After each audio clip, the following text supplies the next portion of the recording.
আপনি জানেন কি, এখনও এমন ফেরেশতা আছে যারা জান্নাতের সৌন্দর্যে চোখ তুলে তাকায় না, আবার এমন ফেরেশতা আছে যারা এক মুহূর্তের জন্যও জাহান্নামের আগুনের তীব্রতা ভুলে থাকতে পারে না। বন্ধুরা, আজ আমরা জানব জান্নাত ও জাহান্নামের সেই ভয়ঙ্কর ও বিস্ময়কর বাস্তবতার কথা, যা আমাদের জীবন বদলে দিতে পারে। জান্নাত, আল্লাহর সবচেয়ে বড় উপহার। জান্নাত, যার নিচে নদী প্রবাহিত হয়, যেটার মাটি কস্তুরীর, দেয়ালগুলো সোনারূপার, আর এর প্রতিটি গাছ এক একটা স্বর্ণের তৈরি।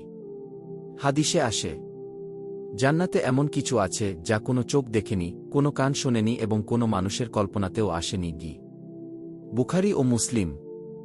জান্নাতে থাকবে এমন খাবার যা বারবার খেলে ও একঘেয়ে লাগবে না, এমন বাড়ি যা কোনো রাজপ্রাসাদকেও হার মানাবে, এমন শান্তি যেখানে কোনো চিন্তা থাকবে না, কোনো মৃত্যু থাকবে না, দুঃখ থাকবে না। জান্নাতের মানুষ শুধু সুখেই থাকবে না, তারা প্রতিদিন আল্লাহকে দেখার সুযোগ পাবে। জাহান্নাম, সবচেয়ে ভয়াবহ শাস্তির স্থান। জাহান্নাম এমন এক জায়গা যেটার আগুন ৭০ গুণ বেশি তীব্র এই দুনিয়ার আগুনের চেয়ে। রাসূল বলেন, যদি জাহান্নামের এক ফোঁটা আগুন এই দুনিয়ায় ফেলা হয়, তাহলে দুনিয়ার সবকিছু পুড়ে ছাই হয়ে যাবে। তিরমিজি। ওখানে থাকবে আগুনের বিছানা, পিতলের আগুনে গরম করা পানি, ভয়ানক সাপ, বিছা, এমন আগুন যা কখনো নিভবে না, এবং সবচেয়ে বড় শাস্তি হবে আল্লাহর রহমত থেকে চিরবঞ্চিত হওয়া। কারা জান্নাতে যাবে, কারা জাহান্নামে?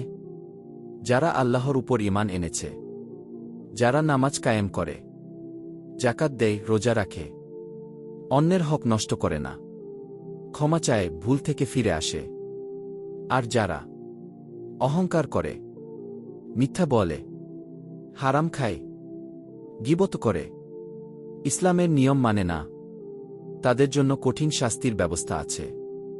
কিভাবে জান্নাত অর্জন করব? ১. ৫ ওয়াক্ত নামাজ কখনো না ছাড়ুন। ২. কুরআন ও হাদিস অনুযায়ী জীবন গড়ুন। ৩. আপনার পিতামাতার খেদমত করুন। ৪. মানুষের হক নষ্ট করবেন না। ৫.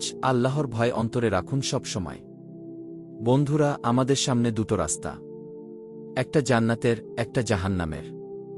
আপনি আজ যে পথ বেছে নিচ্ছেন সেটা আপনার চিরন্তন ঠিকানা নির্ধারণ করবে।